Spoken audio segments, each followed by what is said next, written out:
ಶ್ರೀಮದಾಚಾರ್ಯಗುರುಭ್ಯೋ ನಮಃ. ನರಸಿಂಹೋऽಖಿಲಾಜ್ಞಾನಮತಧ್ವಾन्तದಿವಾಕರಃ ಜಯತ್ಯಮಿತಸಜ್ಞಾನಸುಖಶಕ್ತಿಪಯೋನಿಧಿಃ ಅಶೇಷವಾಗ್ಜಾಡ್ಯಮಲಾಪಹಂತ್ರೀ ನವಂ ನವಂ ಸ್ಪಷ್ಟಸುವಾಕ್ಪ್ರದಾಯಿನಿ ಮಮೇಹ ಜಿಹ್ವಾಗ್ರಸುರಂಗನರ್ತಕೀ ಭವಪ್ರಸನ್ನಾ ವದನೆ ಚ ಮೇ ಶ್ರೀಃ. ಅಭ್ರಮಂ ಭಂಗರಹಿತಂ ಅಜಡಂ ವಿಮಲಂ ಸದಾ ಆನಂದತೀರ್ಥಮತುಲಂ ಭಜೆ ತಾಪತ್ರಯಾಪಹಂ. ಚಿತ್ರೈಃ ಪದೈಶ್ಚ ಗಂಭೀರೈರ್ವಾಕ್ಯೈರ್ಮಾನೈರಖಂಡಿತೈಃ ಗುರುಭಾವಂ ವ್ಯಂಜಯಂತಿ ಭಾತಿ ಶ್ರೀ ಜಯತೀರ್ಥವಾಕ್. ಶ್ರೀಮತೋ ರಾಘವೇಂದ್ರಸ್ಯ ನಮಾಮಿ ಪದಪಂಕಜೇ ಕಾಮಿತಾಶೇಷಕಲ್ಯಾಣಕಲನಾ ಕಲ್ಪಪಾದಪೌ. ಸತ್ಯಾಭಿಜ್ಞಕರಾಬ್ಜೋತ್ಥಾನ್ ಪಂಚಾಶದ್ವರ್ಷಪೂಜಕಾನ್ ಸತ್ಯಪ್ರಮೋದತೀರ್ಥಾರ್ಯಾನ್ ನೌಮಿನ್ಯಾಯಸುಧಾರತಾನ್. ವಿಘ್ನಧ್ವಾಂತನಿವಾರಣೈಕತರಣಿರ್ವಿಘ್ನಾಟವೀ ಹವ್ಯವಾಟ್ ವಿಘ್ನವ್ಯಾಲಕುಲೋಪಮರ್ದಗರುಡೋ ವಿಘ್ನೇಭ ಪಂಚಾನನಃ. ವಿಘ್ನೋತ್ತುಂಗಗಿರಿಪ್ರಭೇದನ ಪವಿಃ ವಿಘ್ನಾಬ್ಧಿಕುಂಭೋದ್ಭವಃ ವಿಘ್ನಾಘೌಘಘನಪ್ರಚಂಡಪವನಃ ಪಾಯಾತ್ ಪ್ರಸಾದೋ ಗುರೋಃ. ಶ್ರೀಗುರುಭ್ಯೋ ನಮಃ. ಹರಿ ಓಂ.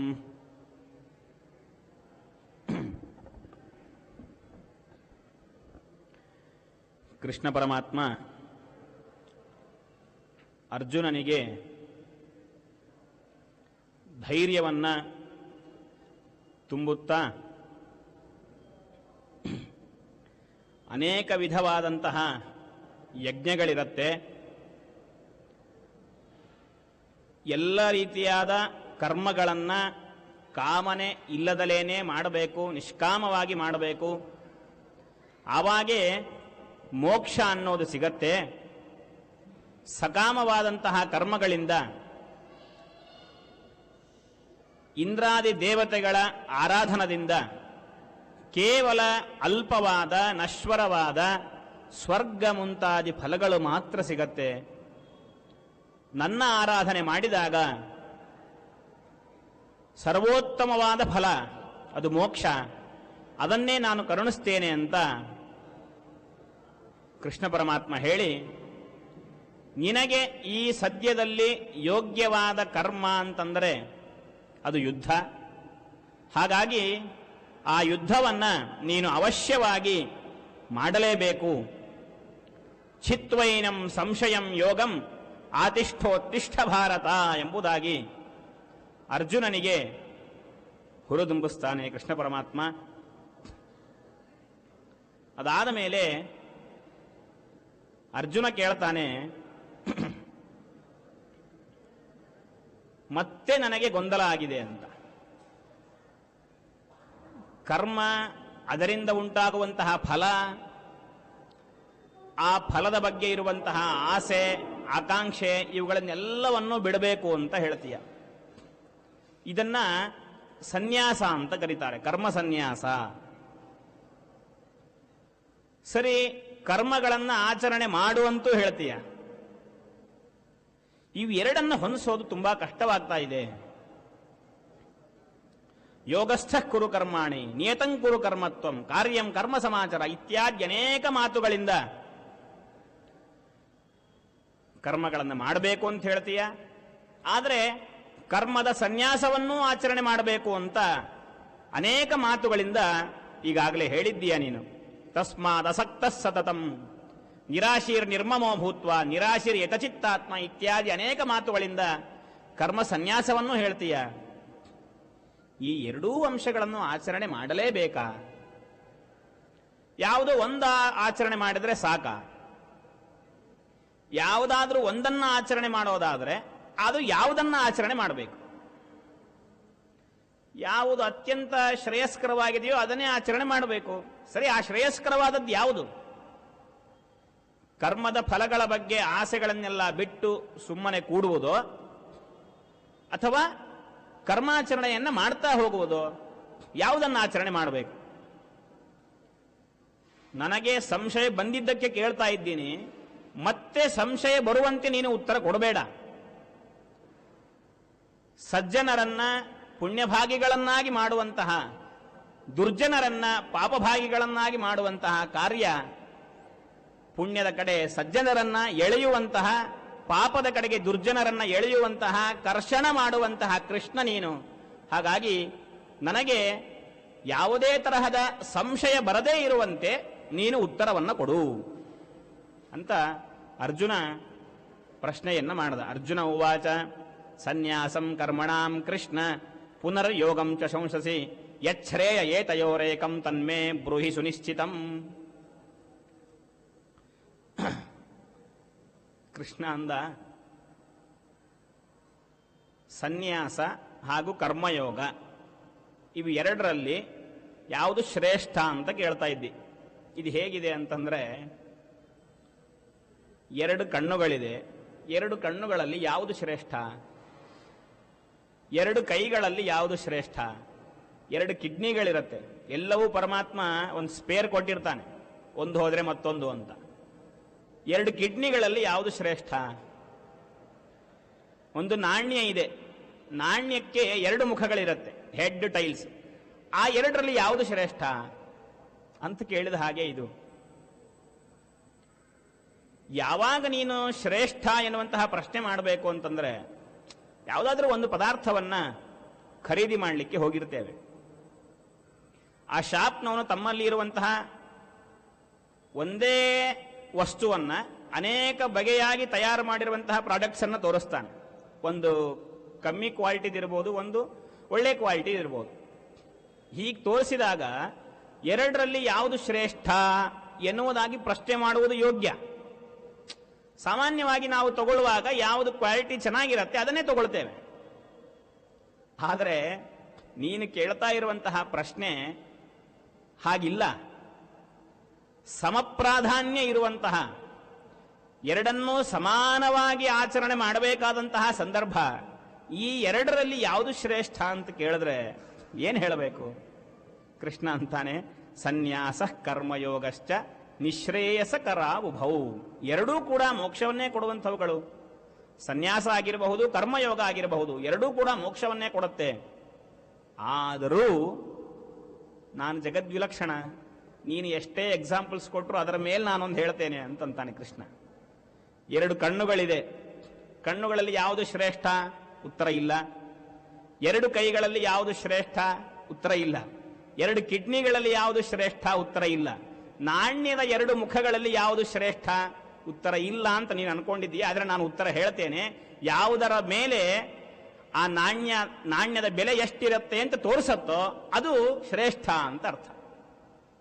ಹಾಗೆಯೇ ಇಲ್ಲೂ ಕೂಡ ಸನ್ಯಾಸ ಹಾಗೂ ಕರ್ಮಯೋಗ ಇವೆರಡರಲ್ಲಿ ಕರ್ಮಯೋಗ ಅಂತನ್ನೋದು ಶ್ರೇಷ್ಠ.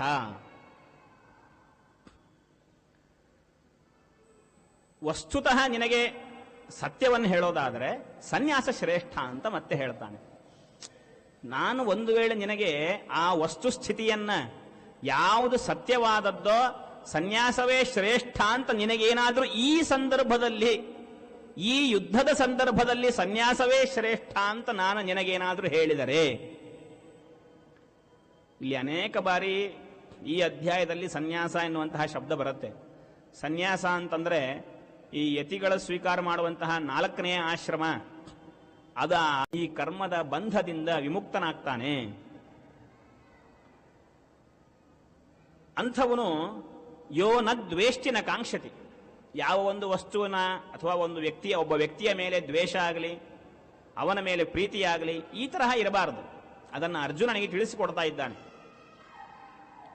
ಜಯ ಅಜಯ, ಲಾಭ ಅಲಾಭ, ಮಾನ ಅಪಮಾನ, ಇದೆಲ್ಲವನ್ನು ಕೂಡ ಸಮಸ್ಥಿತಿಯಲ್ಲಿ ನೋಡಬೇಕು.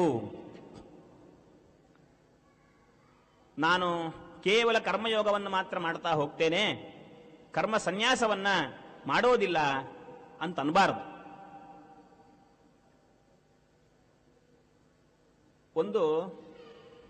ಒಂದು ರೋಗ ಬಂದಿರತ್ತೆ. ಆ ರೋಗಕ್ಕೆ ಡಾಕ್ಟರ್ಗಳು ಹೇಳ್ತಾರೆ ಔಷಧಿಯನ್ನು ಸ್ವೀಕಾರ ಮಾಡಬೇಕು, ಇದರ ಜೊತೆಗೆ ಒಳ್ಳೆಯ ಡಾಕ್ಟರ್ ಆದರೆ ಔಷಧಿಯನ್ನು ಸ್ವೀಕಾರ ಮಾಡ್ತಾ ಜೊತೆಗೆ ಪಥ್ಯವನ್ನು ಮಾಡಬೇಕು. ಎರಡು ಅಂಶಗಳನ್ನು ಹೇಳ್ತಾರೆ. ನೀನೇನು ಮಾಡ್ತೀಯ ಅದರಲ್ಲಿ? ನಾನು ಪಥ್ಯವನ್ನು ಮಾಡೋದಿಲ್ಲ, ಅಪಥ್ಯವನ್ನೇ ಮಾಡ್ತೇನೆ. ಚೆನ್ನಾಗಿ ಒಳ್ಳೆ ರುಚಿಯಾದ ಅಡಿಗೆಯನ್ನೇ ಮಾಡಿಸಿಕೊಂಡು ತಿಂತೇನೆ, ಎಣ್ಣೆ ಪದಾರ್ಥ ಕರೆದಿದ್ದ ಪದಾರ್ಥಗಳನ್ನೇ ತಿಂತೇನೆ, ಆದರೆ ನೀವು ಕೊಟ್ಟ ಔಷಧಿಯನ್ನು ಸ್ವೀಕಾರ ಮಾಡ್ತೇನೆ. ರೋಗವಾಸಿ ಆಗತ್ತಾ? ಆಗತ್ತೆ. ಔಷಧಿಯನ್ನು ಸ್ವೀಕಾರ ಮಾಡ್ತಾನೆ, ಆದ್ದರಿಂದ ರೋಗವಾಸಿಯೇನೋ ಆಗತ್ತೆ. ಆದರೆ ಈ ಪಥ್ಯವನ್ನು ಮಾಡದೇ ಇರೋದ್ರಿಂದ ಬೇಗನೆ ಆಗೋದಿಲ್ಲ, ಅಷ್ಟೇ ವ್ಯತ್ಯಾಸ. ಔಷಧಿಗೆ ಮತ್ತೆ ಆ ಸಾಮರ್ಥ್ಯ ಇದೆ, ರೋಗವನ್ನು ಪರಿಹಾರ ಮಾಡುವಂತಹ ಸಾಮರ್ಥ್ಯ ಇದೆ. ಆದರೆ ಇವನು ಪಥ್ಯವನ್ನ ಮಾಡಿದರೆ ಆ ಔಷಧಿ ಬೇಗನೆ ಕೆಲಸ ಮಾಡುತ್ತೆ. ಪಥ್ಯವನ್ನು ಮಾಡಲಿಲ್ಲ, ಔಷಧಿ ನಿಧಾನವಾಗಿ ಕೆಲಸವನ್ನು ಮಾಡಿ ಒಂದು 2-3 ದಿನಗಳಿಗೆ ಕಡಿಮೆ ಆಗಬೇಕಾದಂತಹ ರೋಗ ತಿಂಗಳಾನುಗಟ್ಟಲೆ ಹೋಗಿ ಕಡಿಮೆ ಆಗಬಹುದು, ಆಗದೇನೂ ಇರಬಹುದು. ಸೇಮ್ ಹಾಗೆ ಇದೆ ಪರಿಸ್ಥಿತಿ ಅಂತಂದ ಕೃಷ್ಣ. ಕರ್ಮವನ್ನು ಆಚರಣೆ ಮಾಡ್ತೀಯ, ಕರ್ಮಾಚರಣೆ ಮಾಡಿದಾಗ ಅದರಿಂದ ಉಂಟಾಗುವಂತಹ ಫಲದಲ್ಲಿ ಆಕಾಂಕ್ಷೆಯನ್ನ ಆಸೆಯನ್ನ ಬಿಡದೇನೆ, ಕರ್ಮ ಸನ್ಯಾಸವನ್ನ ಮಾಡದೇನೆ, ಅದರ ಮೇಲೆ ಆಶೆಯನ್ನ ಇಟ್ಟುಕೊಂಡು ನೀನು ಕರ್ಮವನ್ನು ಮಾಡಿದರೆ ಕರ್ಮ ಫಲವನ್ನು ಕೊಡುತ್ತೆ. ಆದರೆ ಅದು ವೀರ್ಯವತ್ತಾಗೋದಿಲ್ಲ. ಅದು ವೀರ್ಯವತ್ತಾಗಬೇಕಾಗಿದ್ದರೆ, ಕರ್ಮ ಶೀಘ್ರವಾಗಿ ಫಲ ಕೊಡಬೇಕಾಗಿದ್ದರೆ ಅದಕ್ಕೊಂದು ಪುಷ್ಟಿ ಬೇಕು. ಆ ಔಷಧಿಗೆ ಪಥ್ಯ ಸೇವನೆ ಥರ ಈ ಕರ್ಮಕ್ಕೆ ಒಂದು ಪುಷ್ಟಿ ಏನು ಅಂತಂದ್ರೆ ಕರ್ಮ ಸನ್ಯಾಸ. ಅದರ ಜೊತೆಗೆ ಸೇರಿದಾಗ ಕರ್ಮ ಬೇಗನೆ ಫಲವನ್ನು ಕೊಡುತ್ತೆ, ಮೋಕ್ಷವನ್ನೇ, ತತ್ವಜ್ಞಾನದಿಂದ ಮೋಕ್ಷವನ್ನೇ ಕೊಡುತ್ತೆ. ಆದ್ದರಿಂದ ಎರಡೂ ಬೇಕು. ಒಂದು ಶ್ರೇಷ್ಠ ಅಂದ ಮಾತ್ರಕ್ಕೆ ಇನ್ನೊಂದು ಬಿಡಬೇಕು ಅಂತ ಅರ್ಥ ಅಲ್ಲ, ಎರಡನ್ನೂ ಜೊತೆಯಾಗಿ ಆಚರಣೆಯನ್ನು ಮಾಡಬೇಕು. ಸರಿ, ಅರ್ಜುನ ಭಾರಿ ಜ್ಞಾನಿ, ಅನೇಕ ವಿಧವಾದಂತಹ ತತ್ವಗಳನ್ನ ಪ್ರಮೇಯಗಳನ್ನ ತಿಳಿದವ. ಅವನು ಕೇಳ್ದ, ಅಲ್ಲ ವೈರಾಗ್ಯದಿಂದಲೇ ಮೋಕ್ಷ ಸಿಗತ್ತಲ್ವಾ, ಕರ್ಮವನ್ನು ಯಾಕೆ ಆಚರಣೆ ಮಾಡಬೇಕು? ನಾನು ವೇದದಲ್ಲಿ ಕೇಳಿದ್ದೆ, ಕರ್ಮವನ್ನು ಯಾರು ಆಚರಣೆ ಮಾಡ್ತಾ ಇರ್ತಾರೆ ಅವನು ಕರ್ಮದಲ್ಲೇ ಮುಳುಗಿ ಪರಮಾತ್ಮನನ್ನು ಕಾಣೋದೇ ಇಲ್ಲ. ಅಗ್ನಿಮುಗ್ಧೋಹ ವೈಧೂಮತಾಂತಹ ಸ್ವಂ ಲೋಕಂ ನ ಪ್ರತಿಜಾನಾತಿ, ಇದು ವೇದದಲ್ಲಿ ಶ್ರುತವಾಗತ್ತೆ. ಕರ್ಮದಲ್ಲೇ ಆಸಕ್ತನಾಗಿಬಿಡೋದು. ಆ ಕರ್ಮನಿಂದ ಯಾರು ಇಜ್ಜನಾದ ಪೂಜ್ಯನಾದ ಯಾರನ್ನ ಹೊಂದಬೇಕೋ ಅಂತಹ ಪರಮಾತ್ಮನ ಬಗ್ಗೆ ತಿಳಿಯದೇನೆ ಕೇವಲ ಕರ್ಮಿಷ್ಠರಾಗಿ ಅದರಲ್ಲೇ ಉಳಿದು ಬಿಡ್ತಾರೆ. ಹಾಗಾಗಿ ಕರ್ಮಯೋಗಕ್ಕಿಂತ ಸನ್ಯಾಸವೇ ಶ್ರೇಷ್ಠ. ಕರ್ಮ ಸನ್ಯಾಸ ಇದು ತುಂಬಾ ಶ್ರೇಷ್ಠ. ಭಾಗವತದಲ್ಲಿ ಒಂದು ಮಾತು ಬರುತ್ತೆ, ಪಂಚಮಸ್ಕಂಧದಲ್ಲಿ ರಹುಗಣ ರಾಜನಿಗೆ ಭರತ ಚಕ್ರವರ್ತಿ ಉಪದೇಶ ಮಾಡ್ತಾನೆ.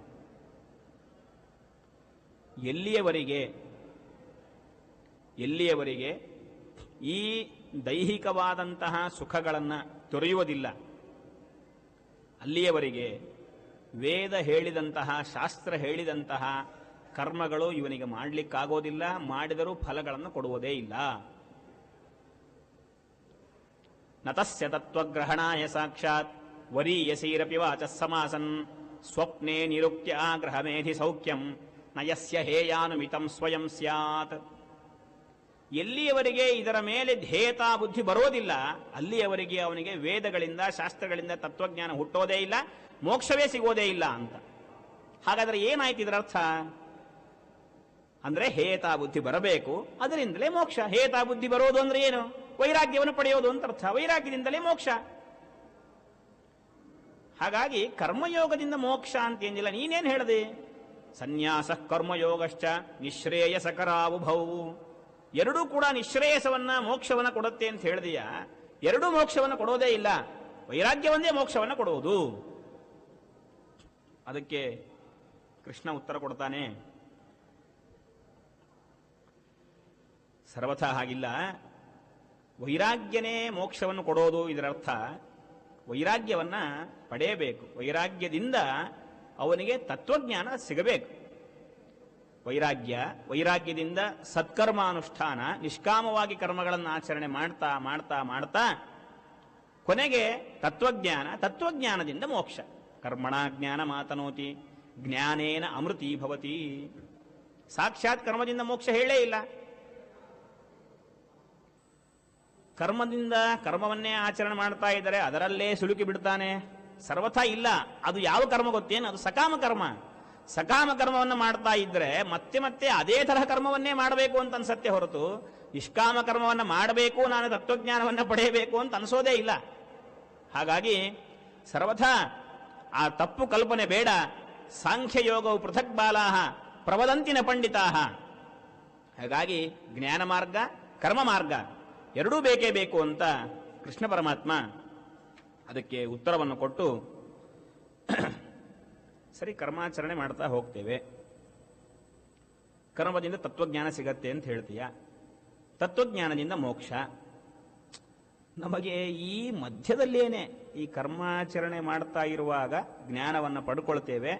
ಆ ಜ್ಞಾನ ಪರೋಕ್ಷ ಜ್ಞಾನ, ಇದು ಪಕ್ವವಾಗಿ ಪರಮಾತ್ಮ ಅನುಗ್ರಹದಿಂದ ಒಂದೊಮ್ಮೆ ಅಪರೋಕ್ಷ ಜ್ಞಾನ ಸಿಗತ್ತೆ ಅಂತೇನಿದೆ ಅಲ್ಲ, ಈ ಮಧ್ಯದಲ್ಲೇನೆ ಯಾವುದಾದರೂ ಕರ್ಮ ಪ್ರತಿಬಂಧಕ ಬಂದ್ರೆ ಏನ್ ಮಾಡಬೇಕು?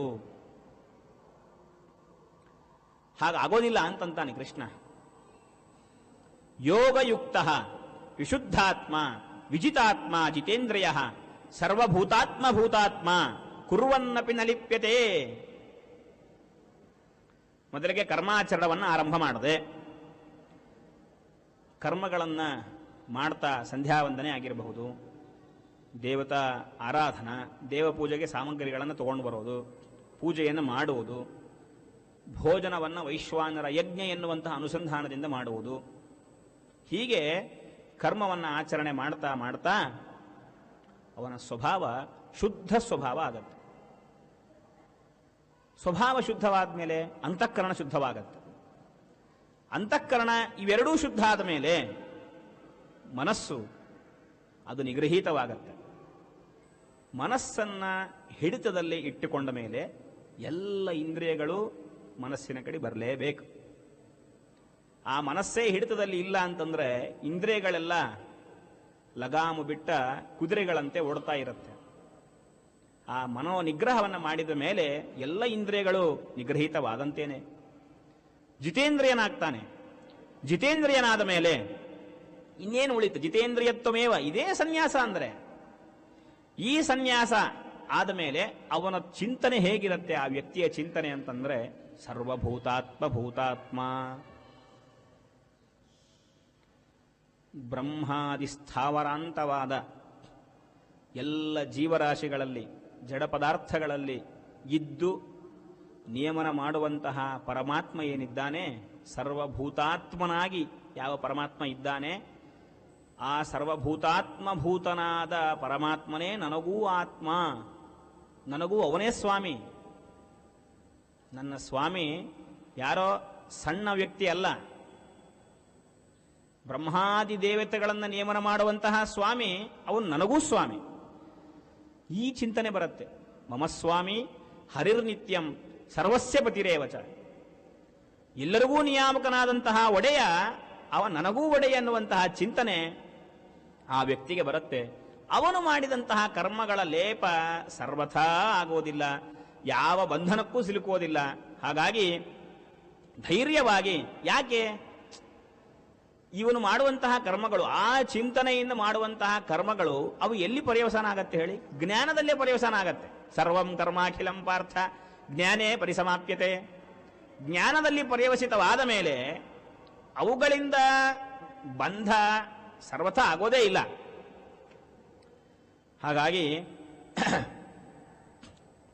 ಹಾಗೆ ಆ ಚಿಂತನವನ್ನ ಇಟ್ಟುಕೊಳ್ಳಬೇಕು ಅಂತ ಕೃಷ್ಣ ಉಪದೇಶ ಮಾಡಿ, ಸೊ ಹಾಗಾದ್ರೆ ಏನಾಯಿತು? ಕರ್ಮಯೋಗ ಮಾಡಬೇಕು, ಜೊತೆಗೆ ಪಥ್ಯದಂತೆ ಇರುವಂಥದ್ದು ಯಾವುದು? ಕರ್ಮ ಸನ್ಯಾಸ, ಅದನ್ನೂ ಇಟ್ಟುಕೊಳ್ಳಬೇಕು. ಯಾವ ಫಲದ ಬಗ್ಗೆ ಆಸೆ ಆಕಾಂಕ್ಷೆಗಳನ್ನು ಇಟ್ಟುಕೊಳ್ಳಬಾರದು. ಸರಿ, ಇದು ಒಂದೇ ಅಂಶವಾ ಹಾಗಾದರೆ ಅಂದರೆ ಇಲ್ಲ ಅಂತಂತಾನೆ ಕೃಷ್ಣ. ಯಾವುದೇ ಕರ್ಮವನ್ನು ಮಾಡುವಾಗ ನಾನು ಮಾಡ್ತಾ ಇದ್ದೇನೆ ಎನ್ನುವಂತಹ ಅನುಸಂಧಾನ ಸರ್ವಥಾ ಬರಬಾರದು. ಕೃಷ್ಣ ಹೇಳ್ತಾನೆ, ಪಶ್ಯನ್ ಶೃಣ್ವನ್ ಸ್ಪೃಶನ್ ಜಿಘ್ರನ್ ಅಶ್ನನ್ ಗಚ್ಚನ್ ಶ್ವಪನ್ ಸ್ವಸನ್ ಪ್ರಲಪನ್ ವಿಸೃಜನ್ ಗೃಹನ್ ಉನ್ಮಿಷನ್ ನಿಮಿಷನ್ ಅಪಿ. 13 ಕರ್ಮಗಳು, ಪಂಚ ಜ್ಞಾನೇಂದ್ರಿಯ, ಪಂಚ ಕರ್ಮೇಂದ್ರಿಯ, ಇವುಗಳಿಂದ ಆಗುವಂತಹ ಕರ್ಮಗಳು.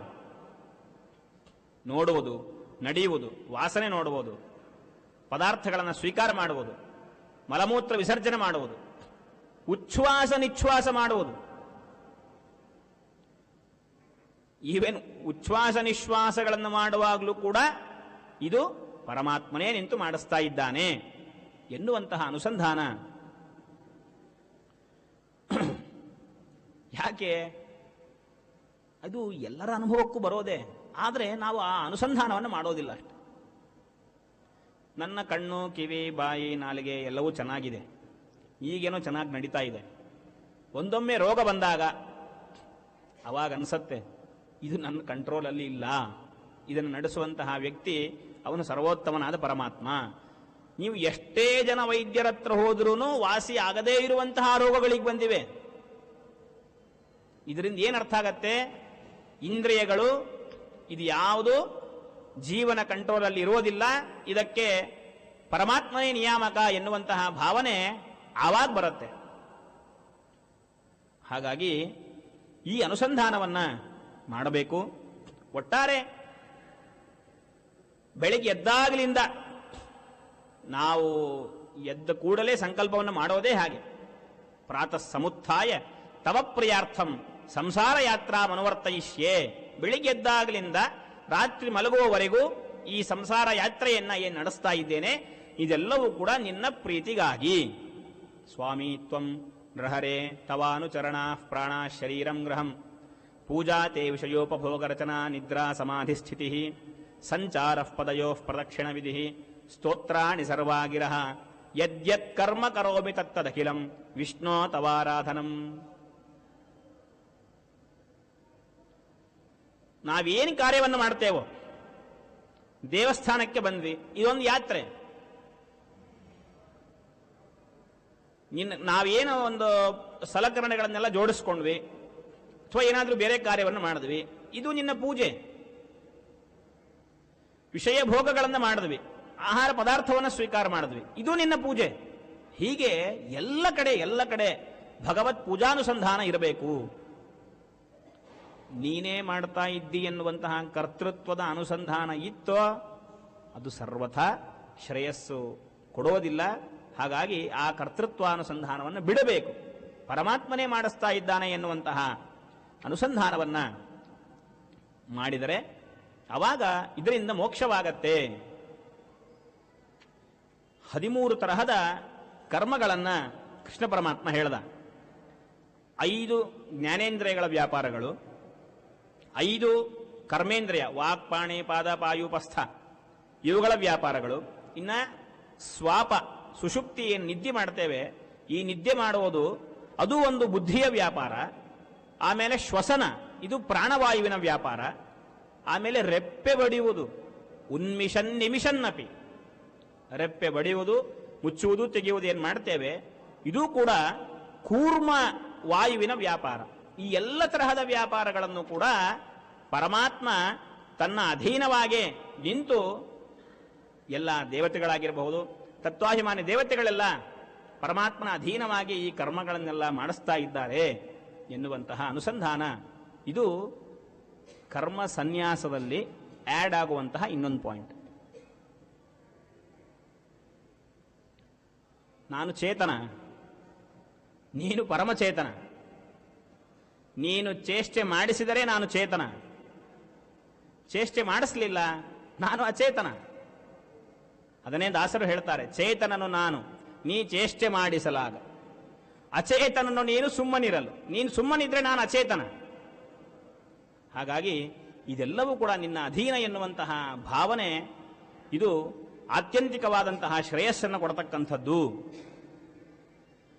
ಬ್ರಹ್ಮಣ್ಯಾಧಾಯ ಕರ್ಮಾಣಿ ಸಂಗಂ ತ್ಯಕ್ತ್ವಾ ಕರೋತಿ ಯಃ ಲಿಪ್ಯತೆ ನ ಸ ಪಾಪೇನ ಪದ್ಮಪತ್ರಮಿವಾಂಭಸ.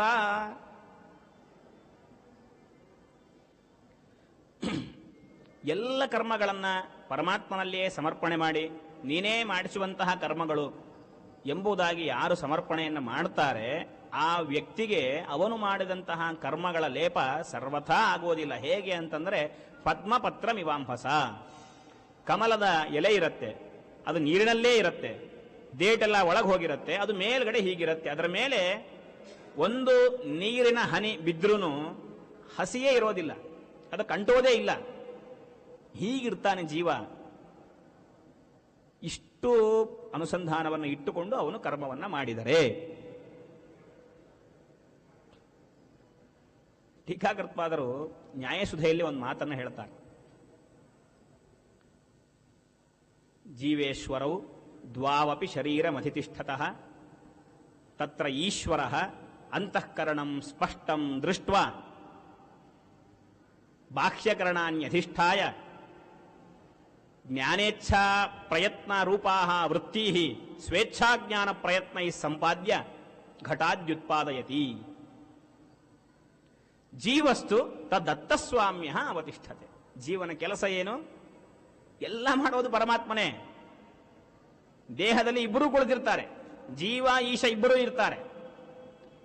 ಇವನ ಅಂತಃಕರಣವನ್ನು ನೋಡ್ತಾನೆ ಪರಮಾತ್ಮ. ಅವನಿಗೆ ಬೇಕಾದಂತಹ ಇಚ್ಛಾ ಜ್ಞಾನ ಪ್ರಯತ್ನಗಳು ಎಲ್ಲವನ್ನೂ ಕೂಡ ಇವನ ಇಚ್ಛಾಜ್ಞಾನ ಪ್ರಯತ್ನಗಳಿಂದ ಹುಟ್ಟಿಸ್ತಾನೆ ಪರಮಾತ್ಮ.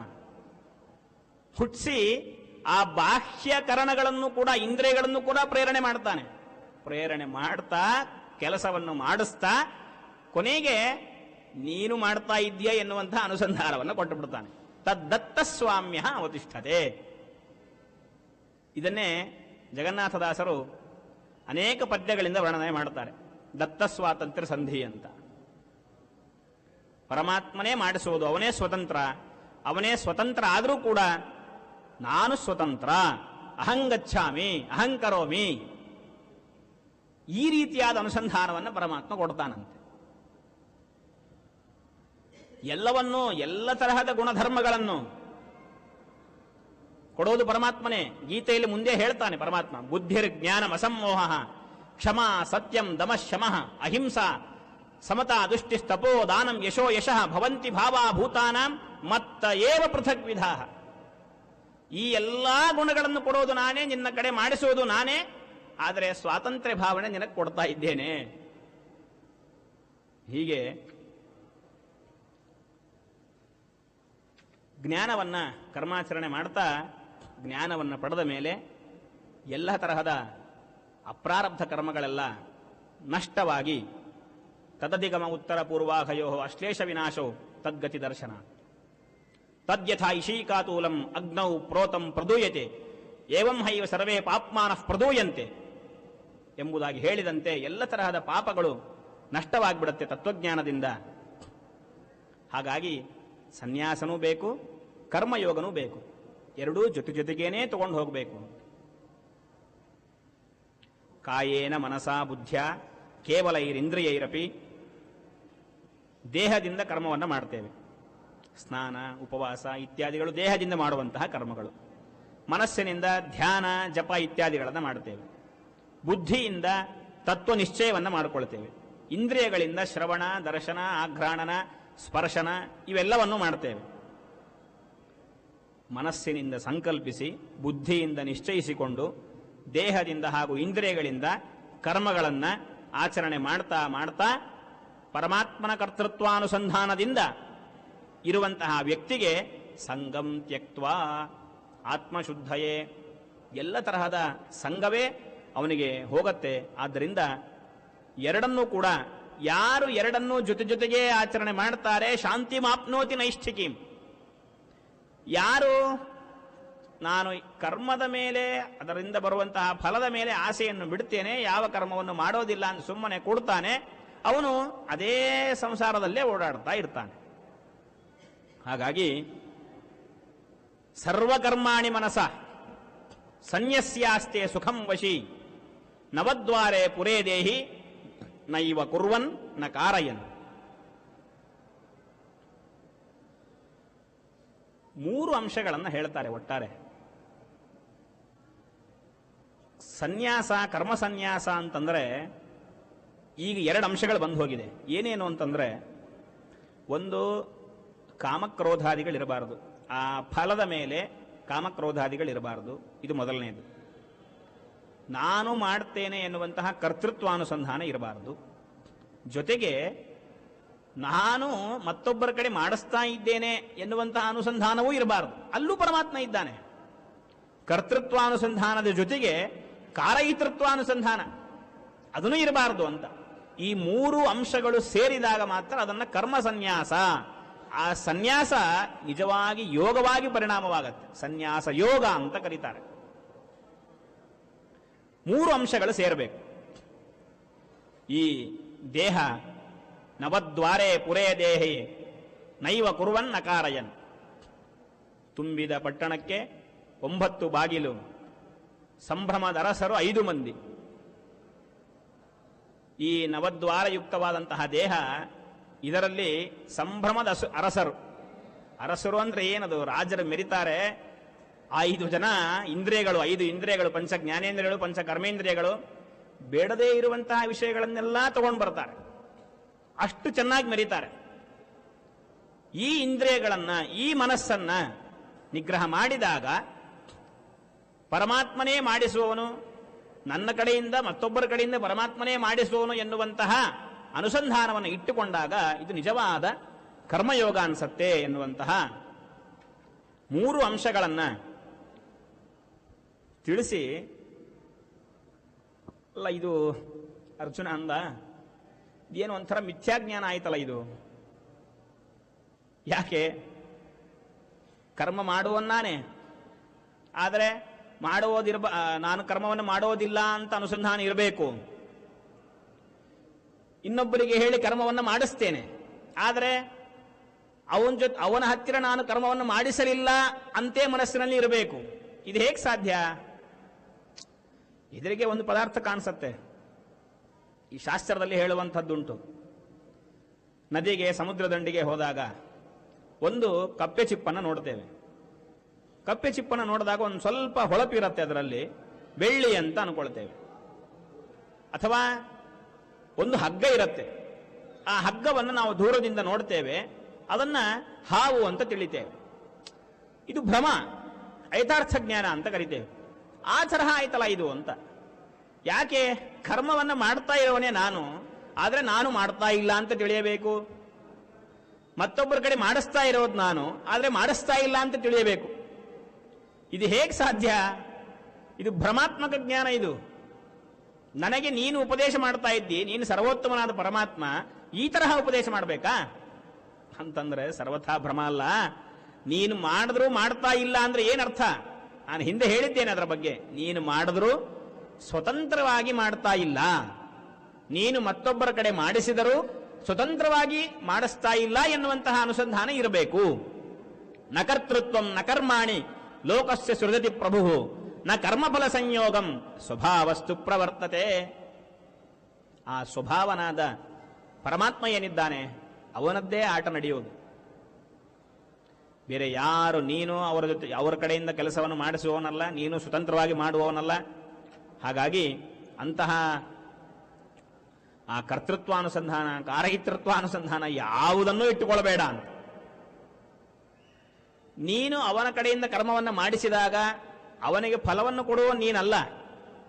ಯಾವ ವಸ್ತು ಹೇಗಿರಬೇಕೋ, ಯಾವ ವ್ಯಕ್ತಿ ಹೇಗಿರಬೇಕೋ ಅಂತ ನೀನು ಅನ್ಕೊಳ್ತೀಯ. ನನಗೆ ಹೀಗೇ ಇರಬೇಕು ಈ ಪದಾರ್ಥ, ಈ ವ್ಯಕ್ತಿಗಳ ನನ್ನ ಜೊತೆ ಹೀಗೇ ಇರಬೇಕು ಅಂತ ಅನ್ಕೊಳ್ತೀಯ.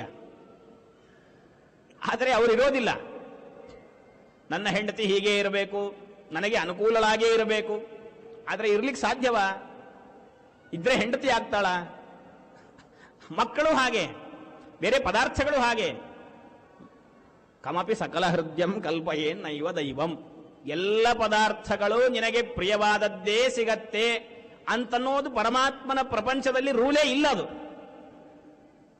ಆದ್ರೆ ಮಾತ್ರ ಅನ್ಕೊಳ್ತೀಯ, ಎಲ್ಲವೂ ನನಗೆ ಚೆನ್ನಾಗಿ, ನನಗೆ ಅನುಕೂಲವಾದದ್ದೇ ಇರಬೇಕು. ಆದ್ರೆ ಕೊನೆಗೆ ಅನುಭವಿಸ್ತೀಯ, ಅದು ನಿನಗೆ ಅನುಕೂಲವಾದದ್ದು ಇರೋದಿಲ್ಲ. ಅವಾಗ ಅನ್ಸತ್ತೆ ನಾನು ಹಾಗ ಅನ್ಕೊಂಡಿದ್ದು ತಪ್ಪು. ಈ ತರಹ ಅದಕ್ಕೆ ಇರಬೇಕು. ಕರ್ತೃತ್ವ ನಾನು ಮಾಡ್ತಾ ಇದ್ದೇನೆ, ಎಲ್ಲವೂ ಸ್ವತಂತ್ರವಾಗಿ ನಾನು ಮಾಡ್ತೇನೆ, ನನಗೇ ಸ್ವಾತಂತ್ರ್ಯ ಇದೆ ಅಂತ ಅನ್ಕೊಂಡ್ರೆ ಹೀಗಾಗತ್ತೆ. ಆದ್ದರಿಂದ ಏನು ಅವನು ಎಷ್ಟು ಸ್ವಾತಂತ್ರ್ಯವನ್ನು ಕೊಟ್ಟಿದ್ದಾನೆ, ತದ್ದತ್ತ ಸ್ವಾಮ್ಯ ಅವತಿಷ್ಠತೆ, ಅಷ್ಟರಿಂದಲೇ ನೀನು ತೃಪ್ತಿ ಪಡಬೇಕು. ಪರಮಾತ್ಮನ ಅನುಗ್ರಹದಿಂದ ನಾನು ನಡೀತಾ ಇದ್ದೇನೆ ಅಷ್ಟೇ ನೀನು ಚಿಂತನೆ ಮಾಡಬೇಕು, ಬಿಟ್ರೆ ಬೇರೆ ಮಾರ್ಗವೇ ಇಲ್ಲ. ಸರಿ, ಎಲ್ಲರಲ್ಲೂ ನಿಂತು ಸರ್ವಕರ್ತೃವಾದ ಸರ್ವ ಸ್ವತಂತ್ರನಾದ ಪರಮಾತ್ಮನನ್ನ ನಮಗೆ ಕಾಣ್ಲಿಕ್ಕೆ ಯಾಕೆ ಆಗ್ತಾ ಇಲ್ಲ? ದೇವಸ್ಥಾನದಲ್ಲಿ ಪರಮಾತ್ಮ ನಮಗೆ ದರ್ಶನ ಕೊಡುವ ತರಹ ಒಂದು ವಿಗ್ರಹದಲ್ಲಿ ದರ್ಶನ ಕೊಡ್ತಾನೆ. ಪಂಚಲೋಹ ವಿಗ್ರಹ ಆಗಬಹುದು ಅಥವಾ ಶಿಲಾ ವಿಗ್ರಹ ಆಗಬಹುದು, ಇದರಲ್ಲಿ ದರ್ಶನ ಕೊಡ್ತಾನೆ. ನೇರವಾಗಿ ಯಾಕೆ ಬಂದು ದರ್ಶನ ಕೊಡ್ತಾ ಇಲ್ಲ ಅಂದ್ರೆ ಅದಕ್ಕೆ ಕೃಷ್ಣ ಪರಮಾತ್ಮ ಅಂದ, ನಿನಗೆ ಪರಮಾತ್ಮ ನಾನು ನಿನಗೆ ದರ್ಶನವನ್ನು ಕೊಡ್ತಾ ಇದ್ದೇನೆ, ನಿನಗೆ ಯೋಗ್ಯತೆ ಇದೆ. ಬೇರೆ ಜನಗಳಿಗೆ ದರ್ಶನ ಕೊಡಬೇಕು ಅಂತಂದ್ರೆ ಅವರು ಅಷ್ಟು ಸಾಧನೆ ಮಾಡಿರಬೇಕು.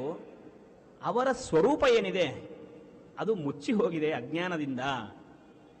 ಅಜ್ಞಾನೇನಾವೃತಂ ಜ್ಞಾನಂ ತೇನ ಮುಹ್ಯಂತಿ ಜಂತವಃ.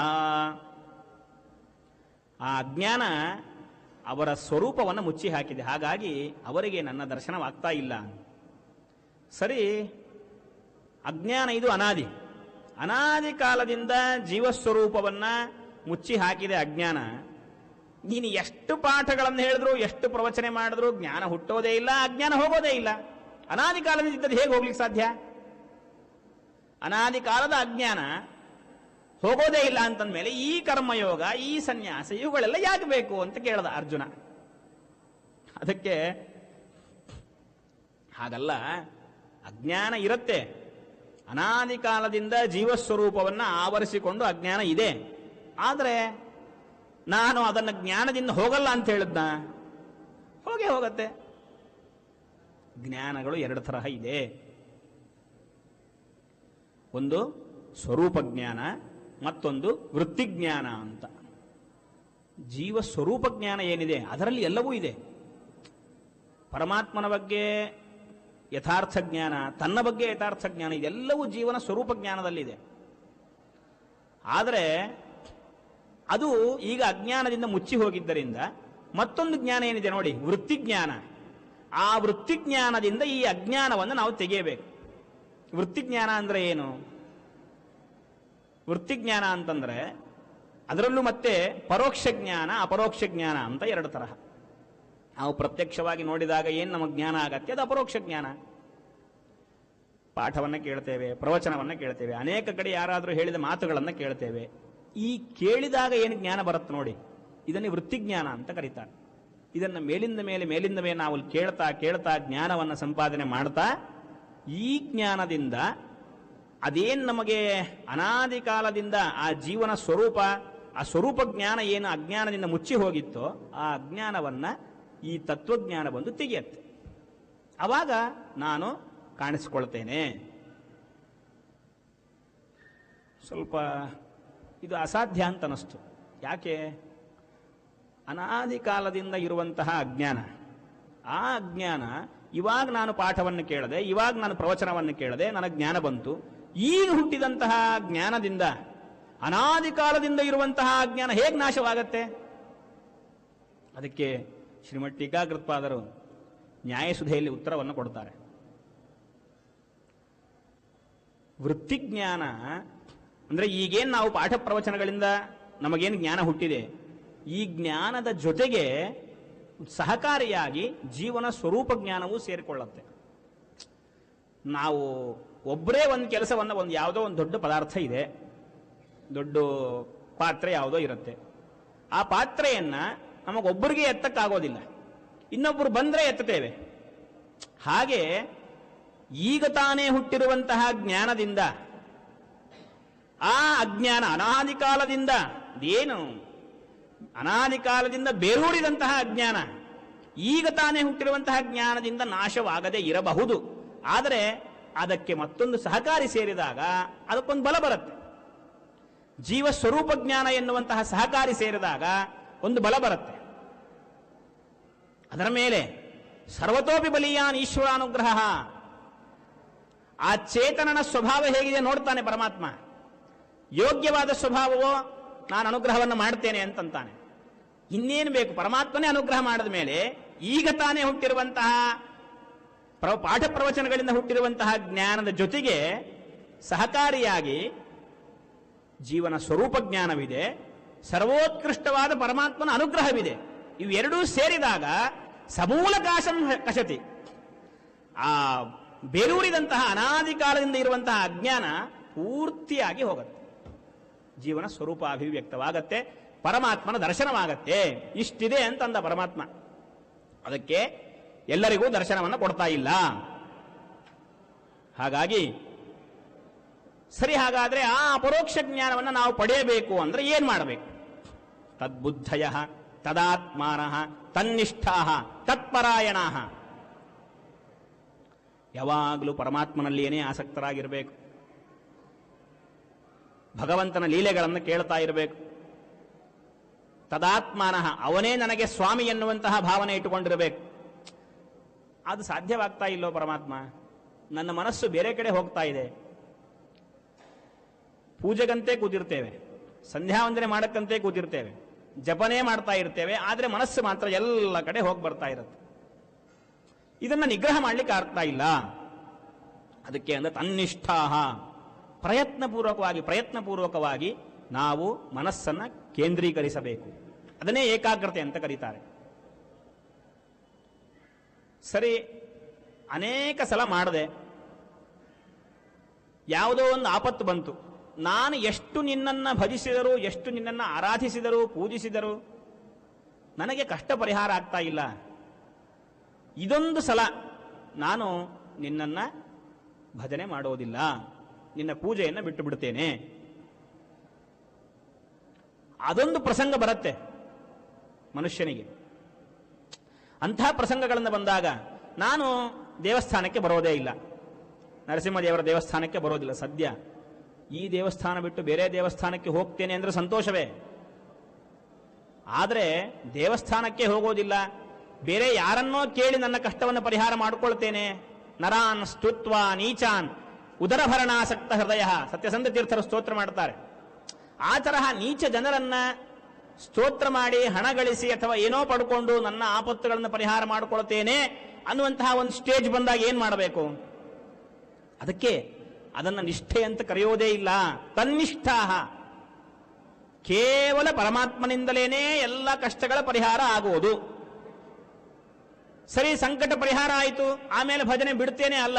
ಕೇವಲ ಸಂಕಟ ಬಂದಾಗ ವೆಂಕಟರಮಣ ಅಲ್ಲ, ಆಮೇಲೂ ಭಜನೆ ಮಾಡಬೇಕು, ಆಮೇಲೂ ಸೇವೆಯನ್ನು ಮಾಡಬೇಕು, ಆಮೇಲೂ ದೇವಸ್ಥಾನಕ್ಕೆ ಬರಬೇಕು. ಇದರಿಂದ ಜ್ಞಾನ ನಿರ್ಧೂತ ಕಲ್ಮಷಾಹ, ಎಲ್ಲ ರೀತಿಯಾದ ಕಲ್ಮಶಗಳು ಪಾಪಗಳು ಪರಿಹಾರವಾಗಿ ಕೊನೆಗೊಮ್ಮೆ ಅಪರೋಕ್ಷ ಜ್ಞಾನವಾಗತ್ತೆ. ವಿದ್ಯಾ ವಿನಯ ಸಂಪನ್ನೆ ಬ್ರಾಹ್ಮಣೆ ಗವಿ ಹಸ್ತಿನಿ ಶುನಿಚೈವ ಶುಪಾಕೇಚ ಪಂಡಿತ ಸಮದರ್ಶಿನಃ. ಹೀಗಿರ್ತಾರೆ ಜ್ಞಾನಿಗಳು ಅಂತಂದ ಕೃಷ್ಣ. ಒಬ್ಬ ಅದ್ಭುತವಾದ ಪಾಂಡಿತ್ಯವನ್ನು ಗಳಿಸಿರುವಂತಹ ಮಹಾವಿದ್ವಾಂಸ, ವಿದ್ಯಾ ವಿನಯ ಸಂಪನ್ನೆ ಬ್ರಾಹ್ಮಣೆ, ಒಂದು ಆಕಳು ಅಥವಾ ಆನೆ, ನಾಯಿಯ ಮಾಂಸವನ್ನು ಬೇಯಿಸಿ ತಿನ್ನುವಂತಹ ಒಬ್ಬ ಚಂಡಾಲ, ಎಲ್ಲರಲ್ಲೂ ಪಂಡಿತ ಸಮದರ್ಶಿನಃ, ಎಲ್ಲರನ್ನೂ ಸಮಾನವಾಗಿ ಕಾಣುವಂತಹ ವ್ಯಕ್ತಿ ಯಾರೋ ಅವನೇ ನಿಜವಾದ ಪಂಡಿತ. ಭ್ರಾಮಕವಾದಂತಹ ವಾಕ್ಯ. ಎಲ್ಲರನ್ನು ಸಮಾನವಾಗಿ ಹೇಗೆ ಕಾಣೋದು? ನಮ್ಮ ಸಿದ್ಧಾಂತವೇ ತಾರತಮ್ಯ ಸಿದ್ಧಾಂತ, ಪಂಚಭೇದ ತಾರತಮ್ಯ ಜಗತ್ ಸತ್ಯ ಅಂತ ಹೇಳ್ತೇವೆ. ಎಲ್ಲವನ್ನೂ ಸಮಾನವಾಗಿ ಕಾಣುವುದು, ಇದರ ಅರ್ಥ ಎಲ್ಲರಲ್ಲಿ ಇರುವಂತಹ ಪರಮಾತ್ಮ ಒಬ್ಬನೇ. ನನ್ನಲ್ಲಿ ಇರುವಂತಹ ಪರಮಾತ್ಮ, ಸ್ವಾಮಿಗಳು ಅಷ್ಟು ಅನುಸಂಧಾನದಿಂದ ಭಕ್ತಿಯಿಂದ ಆ ವಿಗ್ರಹದಲ್ಲಿ ತುಂಬಿ ಇಟ್ಟಂತಹ ಸನ್ನಿಧಾನ, ಅಲ್ಲಿರುವಂತಹ ಪರಮಾತ್ಮ ಇಬ್ಬರು ಒಂದೇನೆ. ಆದರೆ ಅಲ್ಲಿರುವಂತಹ ಸನ್ನಿಧಾನ ಹೆಚ್ಚು, ನಮ್ಮಲ್ಲಿ ಈ ಪುಸ್ತಕಗಳಲ್ಲಿ ಜಡ ಪದಾರ್ಥಗಳಲ್ಲಿರುವಂತಹ ಸನ್ನಿಧಾನ ಕಡಿಮೆ. ಆದರೆ ಪರಮಾತ್ಮ ಮಾತ್ರ ಒಬ್ಬನೇ. ಈ ಪರಮಾತ್ಮನೇ ಬೇರೆ, ಆ ಪರಮಾತ್ಮನೇ ಬೇರೆ ಅಂತ ಸರ್ವಥಾ ಅಲ್ಲ. ಎಲ್ಲ ಪದಾರ್ಥಗಳಲ್ಲಿರುವಂತಹ ಭಗವದ್ರೂಪಗಳಿಗೆ ಸಾಮ್ಯವನ್ನ ಚಿಂತನೆ ಮಾಡುವವನು ನಿಜವಾದ ಪಂಡಿತ ಅಂತ ಇಷ್ಟೇ ಅರ್ಥವೇ ಹೊರತು ಎಲ್ಲರೂ ಸಮಾನ ಎನ್ನುವಂತಹ ಅರ್ಥ ಸರ್ವಥಾ ಅಲ್ಲ. ಸುಮ್ಮನೆ ಎಕ್ಸಾಂಪಲ್ಗೆ ಹೇಳಬೇಕು ಅಂತಂದ್ರೆ, ಒಂದು ಬಲ್ಬ್ ಇರುತ್ತೆ, ಮತ್ತೊಂದು ಫ್ಯಾನ್ ಇದೆ, ಎ ಸಿ ಇದೆ, ಕೂಲರ್ ಇದೆ, ವಾಷಿಂಗ್ ಮಿಷನ್ ಇದೆ. ಎಲ್ಲರಲ್ಲಿ ಎಲ್ಲ ಪದಾರ್ಥಗಳಲ್ಲಿ ಫ್ಲೋ ಆಗೋದು ಒಂದೇ ತರಹ ಎಲೆಕ್ಟ್ರಿಸಿಟಿ. ಆದರೆ ಎಲ್ಲ ಕಡೆ ಡಿಫರೆನ್ಸ್ ಇದೆಯೋ ಇಲ್ವೋ? ಬಲ್ಬ್ ಇಷ್ಟೇ ಪ್ರಕಾಶ ಕೊಡುತ್ತೆ, ಅದಕ್ಕಿಂತ ಹೆಚ್ಚಿನ ಕೆಲಸ ವಾಷಿಂಗ್ ಮಿಷನ್ ಮಾಡುತ್ತೆ, ಎ ಸಿ ಅದಕ್ಕಿಂತ ಹೆಚ್ಚು ಮಾಡುತ್ತೆ. ಹೀಗೆ ತಾರತಮ್ಯ ಇದೆಯೋ ಇಲ್ವೋ? ತಾರತಮ್ಯ ಇದೆಯಾ? ಇದೆ. ಇಲ್ವಾ? ಇಲ್ಲ. ಯಾಕೆ? ಎಲ್ಲ ಕಡೆ ಫ್ಲೋ ಆಗುವಂತ ಎಲೆಕ್ಟ್ರಿಸಿಟಿ ಒಂದೇ, ಆದರೂ ತಾರತಮ್ಯ ಇದೆ. ಆ ತರಹ ಈ ತರಹ ಎಲ್ಲರಲ್ಲೂ ಇರುವಂತಹ ಪರಮಾತ್ಮ ಇವ ಒಬ್ಬನೇ ಎನ್ನುವಂತಹ ಚಿಂತನೆ ಮಾಡುವವರು ಯಾರಿದ್ದಾರೋ ಅವರು ನಿಜವಾದ ವಿದ್ವಾಂಸರು. ಈಹೈವ ತೈರ್ಜಿತ ಸರ್ಗ. ಈ ತರಹ ಎಲ್ಲ ಕಡೆ ಇರುವಂತಹ ಪರಮಾತ್ಮನ ಸಾಮ್ಯ ಚಿಂತನೆ ಮಾಡುವವರಿಗೆ ಈಹೈವ ತೈರ್ಜಿತ ಸರ್ಗ, ಇಲ್ಲೇನೆ ಅವರಿಗೆ ಒಂಥರ ಮೋಕ್ಷ ಆದಂತೆ, ಸಂಸಾರವನ್ನು ಗೆದ್ದಂತೆಯೇ ಅವರು. ಹೀಗೆ ಪರಮಾತ್ಮ ಹುರಿದುಂಬಿಸ್ತಾ ಇದ್ದಾನೆ. ನ ಪ್ರಹೃಷ್ಯೇತ್ ಪ್ರಿಯಂ ಪ್ರಾಪ್ಯ ನೋದ್ವಿಜೇತ್ ಪ್ರಾಪ್ಯ ಚ ಪ್ರಿಯಂ. ಪ್ರಿಯವಾದ ಪದಾರ್ಥಗಳು ಸಿಕ್ಕುವು, ಸಂತೋಷ ಬೇಡ. ನಿನಗೆ ಅಪ್ರಿಯವಾದ, ನಿನಗೆ ಬೇಡದೇ ಇರುವಂತಹ ಪದಾರ್ಥಗಳು ಸಿಕ್ಕುವು, ದುಃಖ ಬೇಡ. ಎರಡೂ ಅವಸ್ಥೆಗಳಲ್ಲೂ ಸಮಾನವಾದ ಚಿತ್ತ ನಿನಗಿರಬೇಕು. ಅವನು ನಿಜವಾದ ವಿದ್ವಾಂಸ, ನಿಜವಾದ ಯೋಗಿ ಅನಿಸ್ಕೊಳ್ತಾನೆ. ಬಾಹ್ಯ ಸ್ಪರ್ಶೇಶ್ವಸಕ್ತಾತ್ಮ ವಿಂದತ್ಯಾತ್ಮನಿ ಯತ್ ಸುಖಂ. ಬಾಹ್ಯ ವಿಷಯಗಳನ್ನು ಬಿಟ್ಟು ಬಿಡಬೇಕು, ಕೇವಲ ಪರಮಾತ್ಮನಲ್ಲೇ ಆಸಕ್ತನಾಗಬೇಕು. ಅಲ್ಲ, ಇದು ಹೇಗೆ ಸಾಧ್ಯ? ಬಾಹ್ಯ ವಿಷಯಗಳನ್ನು ಬಿಡಬೇಕು ಅಂತ ಹೇಳ್ತೀಯ, ಆದರೆ ನನಗೆ ಸುಖ ಸಿಗೋದೇ ಬಾಹ್ಯ ಪದಾರ್ಥಗಳಿಂದ. ಕಣ್ಣಿನಿಂದ ಪದಾರ್ಥಗಳನ್ನು ನೋಡ್ತೇವೆ, ಕಿವಿಯಿಂದ ನನಗೆ ಬೇಕಾದಂತಹ ಹಾಡುಗಳನ್ನು, ಸಿನಿಮಾ ಹಾಡುಗಳನ್ನು ಇದನ್ನು ಹಾಕ್ಕೊಂಡು ಕೇಳ್ತೇವೆ. ನನಗೆ ಬೇಕಾದಂತಹ ಒಳ್ಳೊಳ್ಳೆ ಪದಾರ್ಥಗಳನ್ನು ನಾನು ಕೈಯಿಂದ ಮುಡುತ್ತೇನೆ. ರುಚಿ ರುಚಿಯಾದ ಪದಾರ್ಥಗಳನ್ನು ಆ 2 ಇಂಚಿನ ನಾಲಿಗೆ ಮೇಲೆ ಇಟ್ಟುಕೊಳ್ತೇನೆ. ನನಗೆ ಸುಖ ಸಿಗ್ತಾ ಇರೋದೇ ಅಲ್ಲಿಂದ. ನಾನು ಆ ವಿಷಯ ಪದಾರ್ಥಗಳನ್ನು ಹೇಗೆ ಬಿಡ್ಲಿಕ್ಕಾಗತ್ತೆ? ಸುಖನೇ ಪಡಬೇಡ ಅಂತಂದ್ರೆ ಇದು ಹೇಗೆ ಸಾಧ್ಯ? ಇಹ ಖಲು ಸುಖಮೇವ ಮೇಸ್ಯ ದುಃಖಂ ಮನಾಗಪಿ ಮಾಭೂತಂತೆ ಅನ್ಕೊಂಡು ಕೂತಿರ್ತೇವೆ. ಹಾಗಾಗಿ ಇವುಗಳನ್ನು ಬಿಡೋದು ಹೇಗೆ ಸಾಧ್ಯ? ವಿಷಯ ಪದಾರ್ಥಗಳನ್ನು ಬಿಡ್ಲಿಕ್ಕಾಗ್ತಾ ಇಲ್ವಾ? ಸರಿ, ಹಾಗಾದರೆ ಆ ಪದಾರ್ಥಗಳ ಹಣೆ ಬರಹ ಒಂದ್ಸತಿ ಹೇಳ್ತೀನಿ ಕೇಳು ಅಂದ ಪರಮಾತ್ಮ. ಯೇಹಿ ಸಂಸ್ಪರ್ಶಜ ಭೋಗಾಹ ದುಃಖ ಯೋನಯ ಏವತೆ ಆದ್ಯಂತವಂತಃ ಕೌಂತೇಯ ನತೇಶು ರಮತೆ ಭುತಃ. ಆದ್ಯಂತವಂತಹ. ಒಂದು ಸತಿ ಯೋಚನೆ ಮಾಡು. ವಿಷಯೇಂದ್ರಿಯಗಳ ಸಂಯೋಗ ಆಯಿತು, ಇನ್ನ ಇಂದ್ರಿಯಕ್ಕೆ ಒಂದು ಪದಾರ್ಥದ ಸಂಯೋಗ ಆಯಿತು. ಸಂಯೋಗವಾದ ಮೇಲೆ ಅದರಿಂದ ಸುಖ ಆಯಿತು. ಮೊದಲಿಗೆ ನಿನಗೇನು ಭಾವನೆ ಇತ್ತು? ಆ ಪದಾರ್ಥ ಸಿಗೋವರೆಗೂ ನಿನಗೇನಿತ್ತು? ಅಯ್ಯೋ ಸಿಗಲಿಲ್ಲ, ಪದಾರ್ಥ ಸಿಗಲಿಲ್ಲ, ನನಗೆ ಆ ಪದಾರ್ಥ ಬೇಕಾಗಿತ್ತು. ಸಿಕ್ತು, ಸಿಕ್ಕ ಮೇಲೆ ಅನೇಕ ದಿನ ಅನುಭವಿಸಿದೆಯಾ. ಒಂದಿನ ಆ ಪದಾರ್ಥ ಹಾಳಾಯಿತು, ನಷ್ಟವಾಯಿತು. ಆಮೇಲೆ ಏನು ಭಾವನೆ ಇತ್ತು? ಅಯ್ಯೋ ಮೊದಲಿಗೆ ಚೆನ್ನಾಗಿತ್ತು, ಈಗ ಆ ಪದಾರ್ಥ ಇಲ್ಲ. ನೆಮ್ಮದಿಯೇ ಇಲ್ಲ, ಮನಃಶಾಂತಿಯೇ ಇಲ್ಲ. ಒಟ್ಟಾರೆ ಒಂದು ಸಲ ಮಿಂಚು ಬಂದಂತೆ ಬಂದು ಹೋಯ್ತಷ್ಟೇ. ಸ್ವಪ್ನದಲ್ಲಿ ಯಾವ ರೀತಿಯಾಗಿ ಪದಾರ್ಥಗಳು ನಮಗೆ ತೋರಿ ಹೋಗ್ಬಿಡುತ್ತೋ ಆ ತರಹ ಪದಾರ್ಥಗಳು ತೋರಿ ಹೋಯ್ತಷ್ಟೇ. ಆದ್ಯಂತವಂತಹ. ಅದನ್ನೇ ಒಬ್ಬ ಕವಿ ಹೇಳ್ತಾನೆ.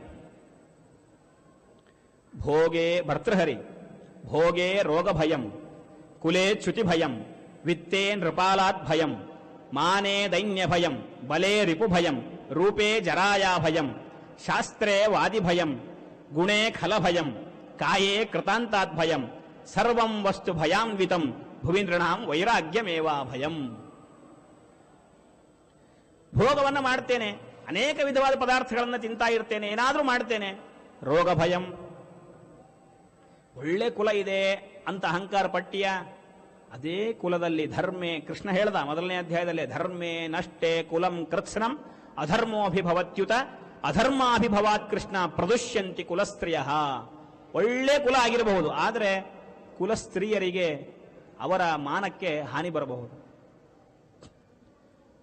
ಹಣ ಇದೆ, ಹಣ ಇತ್ತು ಅಂದ್ರೆ IT ಅಧಿಕಾರಿಗಳ ಭಯ, ವಿತ್ತೇ ನೃಪಾಲಾತ್ ಭಯಂ. ಒಳ್ಳೆ ಬಲ ಇದೆ ಅಂತಂದ್ರೆ ಶತ್ರುಗಳ ಭಯ, ಯಾರು ಬಂದು ನನ್ನನ್ನು ಅಟ್ಯಾಕ್ ಮಾಡ್ತಾರೋ ಅಂತ. ಸುಂದರವಾದ ರೂಪ ಇದೆ, ಏನ್ ನನ್ನಷ್ಟು ರೂಪಸ್ವಿ ಯಾರು ಇಲ್ಲೇ ಇಲ್ಲ. ರೋಗ ಬಂದ್ಬಿಟ್ರೆ ರೂಪೇ ಜರಾಯ ಭಯಂ. ಒಳ್ಳೆ ಶಾಸ್ತ್ರವನ್ನು ಅಧ್ಯಯನ ಮಾಡಿದ್ದೇನೆ, ಆಯ್ತು, ಹಾಗಾದ್ರೆ ವಾದಿಗಳು ಬರ್ತಾರೆ, ನಿಗ್ರಹ ಮಾಡು.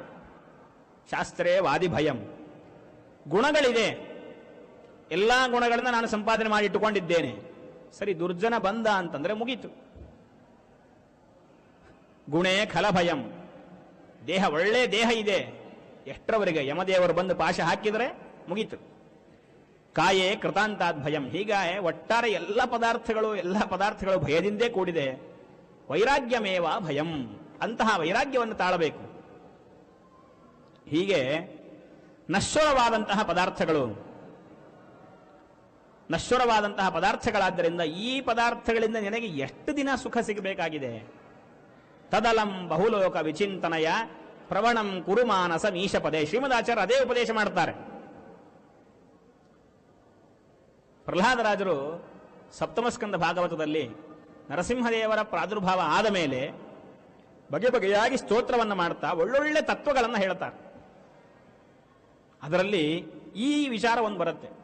ರಾಯಃ ಕಲತ್ರಂ ಪಶವಸ್ಸುತಾದಯ ಗೃಹ ಮಹಿ ಕುಂಜರ ಕೋಶ ಭೂಮಯ ಸರ್ವೇರ್ಥ ಕಾಮಾಹ ಕ್ಷಣಭಂಗುರಾಯುಷಃ ಮರ್ತ್ಯಸ್ಯ ದೇಹೈ. ಈ ಪದಾರ್ಥಗಳೆಲ್ಲವೂ ಕೂಡ ಕ್ಷಣಿಕವಾದ ಪದಾರ್ಥಗಳು.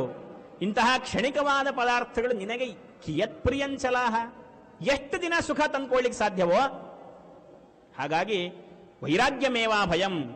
ಈ ಪದಾರ್ಥಗಳ ಹಣೆ ಬರಹ ಹೀಗಿದೆ, ಇವುಗಳನ್ನು ಕಟ್ಟಿಕೊಂಡು ಏನು ಸುಖ ಪಡೋದಿದೆ, ಈ ರೀತಿಯಾಗಿ ಚಿಂತನೆ ಮಾಡು ಅಂದ. ಇವಾಗ ಒಂದು ಸ್ವಲ್ಪ ಧೈರ್ಯ ಬಂತು.